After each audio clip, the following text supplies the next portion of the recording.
ध्यान रखिए, झुकना भी आना चाहिए, झुकाना भी आना चाहिए, मानना भी आना चाहिए, मनवाना भी आना चाहिए, सुधार अपने अंदर भी लाना चाहिए और दूसरों को भी सुधारने में आपको भूमिका निभानी चाहिए कि मैं ही केवल झुकूं ऐसा नहीं, तुम्हें भी झुकना है। और बात को थोड़ा और आगे बढ़ाइए, एडजस्ट करिए, मतलब तालमेल मिलाइए, लेकिन दूसरे से भी एडजस्ट कराइए। मैं झुकूं, थोड़ा तुम झुको, थोड़ा मैं मिलूं, थोड़ा तुम मिलो, थोड़ा मैं मानो, थोड़ा तुम मानो। अगर शक्तिशाली हैं आप और नम्र बनते हैं तो आपकी शक्ति की कद्र है। कमजोर होकर के आप माफी भी मांगे तो आपकी माफी की कोई कीमत नहीं। तो व्यवहार बहुत बड़ी चीज है। ये व्यवहार विद्या ही आपके जीवन में शांति लाती है और संतुलन बनाती है। समुद्र जैसे राम जी के लिए लिखा ना, समुद्रम एव गांभीर्य, समुद्रम एव गांभीर्य। राम जी के बारे में कहा कि राम जी कैसे हैं? समुद्र जैसे गंभीर। उनके अंदर इतनी गहराई है। कुछ होते हैं ना बहुत पेट के पतले, थोड़ा किसी ने कुछ कहा, जब तक वो उगल ना दे चैन से बैठेंगे नहीं, घूमते ही रहेंगे कि अपने अंदर ज्यादा देर तक टिकानी नहीं बात, वो डाकिए बन के खबर देते रहेंगे। राम जी के पास दुनिया भर के सुख दुख सब चीजें अंदर आ रही हैं, लेकिन गंभीर हुए बैठे। उनकी गंभीरता, उनकी मर्यादा अद्भुत है। इसलिए अगर सीखने वाली बात है, राम जी से मर्यादा सीखिए। पिताजी ने कह दिया, वन जाने के लिए पहले बोल दिया और फिर ममता में आकर के बोले कि तुम राम ऐसा कर सकते हो, मंत्री परिषद तुम्हारे साथ है, सब लोग तुम्हारे पास हैं, तुम मुझे कैद खाने में डाल सकते हो और खुद राजा बन जाओ, क्योंकि वचन देकर बंध गया हूं। अहम राघव के कया वरदानेन मोहित, अयोध्याया भव राजा निगृह्य माम। तुम मुझे जेल में डालकर राजा बन सकते हो। अब पिता ने ऐसे बोल दिया, राम जी सुनकर क्या कहते हैं कि आपकी ममता बोल रही है ना, लेकिन मुझे वन का साम्राज्य दिया गया और मैं अपनी मर्यादा और अपनी भूमिका को जानता हूं। मैं उसका ही पदभार ग्रहण करने के लिए जा रहा हूं। आप अपने आप को संभालिए। जरा सोचिए कि जिसको साम्राज्य दिया जा रहा हो और एक झटके के साथ कह दिया जाए कि अब तुम्हें राजा नहीं बनाया जा रहा, यहां तक भी ठीक। और जब कह दिया जाए कि दूसरी शर्त यह है कि देश छोड़ के जाओगे, रहोगे जंगल में और किसी राजा की सहायता लेकर के, यहां की भी सहायता लेकर वहां नहीं रहोगे, तपस्वियों की तरह जिंदगी बिताओगे। कितने साल? तुम्हारे जीवन के, यौवन के जो 14 साल हैं, जवानी के जो 14 कीमती साल हैं, उन दिनों में वहां रहोगे। जीते जी जैसे किसी को मार देना कोई, उस हालत में पहुंचा दिया। और उसके बाद ये कहा गया कि अब मैं कहता हूं तुम मुझे जेल में डाल दो, तुम राजा बन जाओ। मर्यादा क्या होती है, वो गंभीरता क्या है, वो समुद्र जैसी गंभीरता। राम जी इतना सुनने के बाद भी ये कहते हैं कि आपकी ममता बोल रही है, आप इतने भावुक मत होइए। हम भावुक हो जाते हैं ना, भावनाओं में जब बह जाते हैं तो उस समय कैसे कैसी हरकतें हो जाती हैं। कोई घर छोड़ के भाग जाता है, कोई आत्महत्या करने को तैयार हो जाता है, कोई आक्रमण करने को तैयार हो जाता है, कोई कुछ भी गालियां बोलने को तैयार हो जाता है, जब आप बहुत भावुक हो जाते हैं। किसी किसी को देखा, दो भाइयों का फैसला हो रहा है लड़ाई झगड़ा करते करते, और बड़े वाले ने कह दिया मैं आज से कोई संबंध नहीं रख रहा, सारे पैसे रखो तुम, सारी जमीन भी तुम रख लो मकान, कुछ नहीं लेने वाला मैं। अब भावुकता में आ रहा है ना।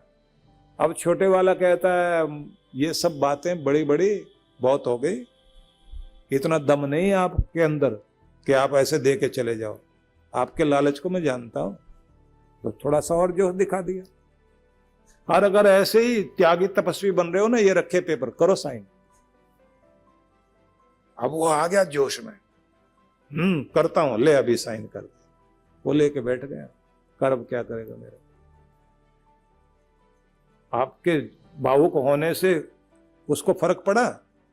वो तो जानता है कि ये पागल है, जोश में आएगा और ऐसा करेगा, तो साइन कर दिया उसने। ऐसे ही होता है कि जो बहुत भावुक लोग होते हैं वो क्या क्या हरकत कर दें। ये बैलेंस बनाना आसान बात नहीं। कृष्ण अगर ये कह रहे हैं कि समुद्र जैसे अपना संतुलन बनाता है, अगर ऐसा संतुलन बनाना तुम्हें आ गया तो जीना तो इसका नाम है। बैलेंस बनाना सीखो। राम जी उस समय ना भावुक हुए ना विचलित हुए, बहुत शांत, और चल पड़ते हैं ये कहकर कि मुझे वन का साम्राज्य मिल गया, अब तो मुझे वहीं जाना है। पूरी अयोध्या रो रही है। मंत्री परिषद वाले सारे लोग आकर खड़े हो गए, हम आपके साथ हैं। राम जी कहते हैं प्रजा का पालन करने में और समाज के हित के लिए आप लोग कार्य करिए। मुझे जहां के लिए पिता का आदेश हुआ है, मैं वो आदेश पालन करने के लिए जा रहा हूं। नगरवासी कह रहे हैं कि आपके साथ अन्याय हुआ है, हम साथ खड़े हैं। राम जी उनको भी देखकर मुस्कुराते हैं, शांत होकर कहते हैं पिता के आदेश में सब कुछ शामिल है, इसलिए किसी को भी किसी तरह से बोलना नहीं चाहिए। जैसे घर की व्यवस्था हमारे राजा हमारे बड़े चला रहे हैं, हमें वैसे ही चलना है। मैं भी पुत्र हूं उनका, और प्रजा की तरफ इशारा करके कहते हैं तुम भी उन्हीं के पुत्र हो, वो हमारे राजा हैं, तुम उनके बच्चे हो, इसलिए मर्यादा ही हमारा कर्तव्य है। राम जी वन की तरफ चलते चले जाते हैं। अब उस समय वशिष्ठ ऋषि चेहरा देख रहे हैं राम जी का, वन जाते हुए भी, और जब वो सज संवर कर राज्य तिलक के लिए आ रहे थे और मंगल पाठ हो रहा था, उस समय भी वशिष्ठ ने चेहरा देखा। अब वो लिख रहे हैं, कह रहे हैं, वाल्मीकि ने अपने शब्द कहलाए जिसका सार ये है, कहते मैंने अपने शिष्य के राम के मुखमंडल को निहारा जब वो वन जाने के लिए चले, और जब वो राज्यभार ग्रहण करने के लिए आ रहे थे, राज सिंहासन पर आरूढ़ होने के लिए आ रहे थे, और उस समय का चेहरा भी देखा, जब सब कुछ छोड़ के जा रहे थे तब का चेहरा देखा। और वो कहते हैं मैंने अपने राम के चेहरे में कोई परिवर्तन नहीं देखा, वो एक जैसे, एक जैसे।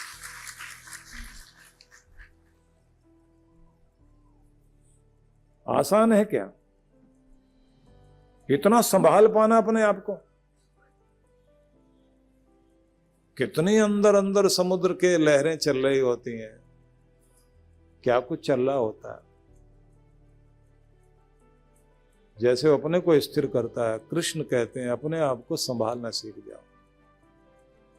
जितना जल्दी बैलेंस कर लोगे उतने ही बड़े आदमी। जितना जल्दी अपने आंसू पहुंच के मुस्कुराने लग जाओ, जितना जल्दी अपनी अशांति को शांति में बदल लो, जितना जल्दी घृणा जो आपके मन में उठी है उसको प्रेम में बदल लो, जितना जल्दी आपके अंदर जो निर्दयीपन आया था उसको दया में बदल लो, उतना ही अच्छा, उतने ही तुम बड़े कहलाओगे। क्योंकि लहरें तो आएंगी, इन लहरों को छोड़ा नहीं जा सकता। और देखिए कभी अहंकार की लहर आती है, मैं ये मैं वो, अहंकार की लहर बहुत बड़ी होती है। आप देखते हैं ना कि दूसरा विश्व युद्ध हुआ तो हिटलर और मुसोलिनी, अहंकार कितना बढ़ गया। साम्राज्य विस्तार की योजना को लेकर दोनों एक दूसरे के साथ, और कितने सारे देश खड़े हो गए।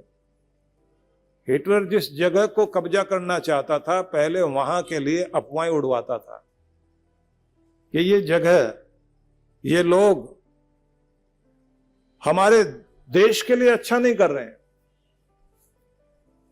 वहां तरह तरह के अपने मीडिया के जरिए अफवाहें उड़वा के फिर सब लोगों को तैयार करता था कि लोग बोले कि आक्रमण करो वहां, फिर आक्रमण करना। इसी नीति का परिणाम यह हुआ, 2 विश्व युद्ध हुए ना। जो प्रथम विश्व युद्ध हुआ था वो 1914 से लेकर के और 1918 तक चला। दूसरा जो था वो था 1939 से लेकर के 1945 तक। मैं आपको बात बता रहा हूं कि अहंकार क्या कराता है। पहले विश्व युद्ध की बात की एक लाइन सुना रहा हूं, क्योंकि टाइम नहीं है ना इतना अभी चर्चा करने का। आपको आश्चर्य लगेगा, कुछ लोगों की अकड़, कुछ लोगों की विस्तारवादी नीति, कितने लोग मर गए? 1,30,00,000 लोग मारे गए। 1,30,00,000 इस युद्ध में, विश्व युद्ध, प्रथम विश्व युद्ध। करोड़ों लोग मर जाएं किसी की अकड़ में आकर। घरों के अंदर भी आप देखिए, ये जो छोटा मोटा लगता है ना आपको अहंकार, ये कितना बड़ा और कैसी कैसी लड़ाइयां लेके आता है। इसलिए कहते हैं लहरें उठती हैं आदमी के अंदर, कभी अहंकार से, कभी लालच से, कभी क्रोध से, कभी असंतोष से।